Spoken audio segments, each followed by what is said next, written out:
সবাই কেমন আছো? আশা করি সবাই ভালো আছো। তো আমার ছোট্ট আরেকটি মিনি ব্লগে সবাইকে জানাই স্বাগত। আজকে সকালবেলা রান্নাঘর থেকেই ভিডিওটা শুরু করলাম।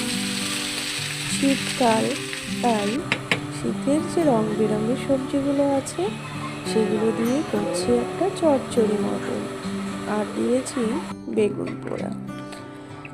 আজ বাজার থেকে সেরকম কিছু নিয়েও আসেনি, মাছ মাংস, তো তাই মোটামুটি নিরামিষই রান্না করছি। হ্যাঁ, তবে নিরামিষ বলতে পেঁয়াজ রসুন এগুলো কিন্তু রয়েছে।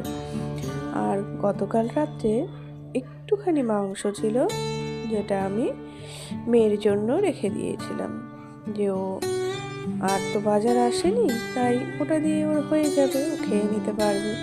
মাছ মাংস ডিম ছাড়া না বাচ্চারা এখন খেতেই চায় না।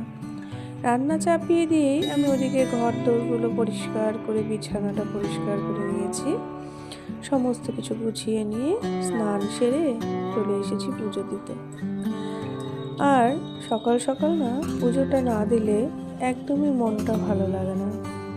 যদি পুজোটা দেওয়া হয়ে যায় তখন মনে হয় যেন সমস্ত কাজ সারা হয়ে গেছে। তোমাদেরও কি এমনটা মনে হয়? তাহলে আমাকে জানিও। আর হ্যাঁ, তোমাদের যদি আমার এই ছোট্ট ছোট্ট ভিডিওগুলি ভালো লাগে, ছোট্ট ছোট্ট ভিডিও বলতে মিনি ব্লগ, তাহলে তোমরা অবশ্যই কিন্তু একটা লাইক করে দিও, আর আমার এই ছোট্ট চ্যানেলটিকে সাবস্ক্রাইব করে দিও। এদিকে আমি স্নান সেরে গোপালকে স্নান করাবো না, বেশ ঠান্ডা পড়েছে, তাই গা হাত পা মুছিয়ে দিলাম, মুখটা মুছিয়ে দিলাম।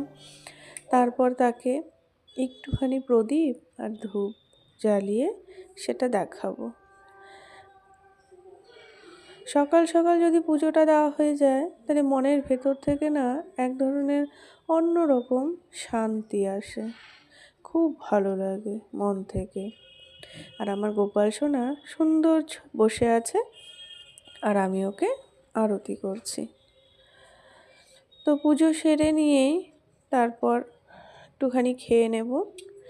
খেয়ে নিয়ে আরও যা কাজপত্র আছে সেগুলো করে নিয়ে, আমার একটা ঘর আছে, সেখানে না সুন্দর রোদ আসে, তো সেই ঘরে বসে বসে আমি আমার একটা গল্পের বই নিয়েছি নতুন, সেই গল্পের বইয়ের ছোট্ট ছোট্ট গল্পগুলোকে এখন মনোযোগ দিয়ে রোদ তাপাতে তাপাতে পড়ছি। তো সবাই ভালো থেকো, সুস্থ থেকো, টাটা।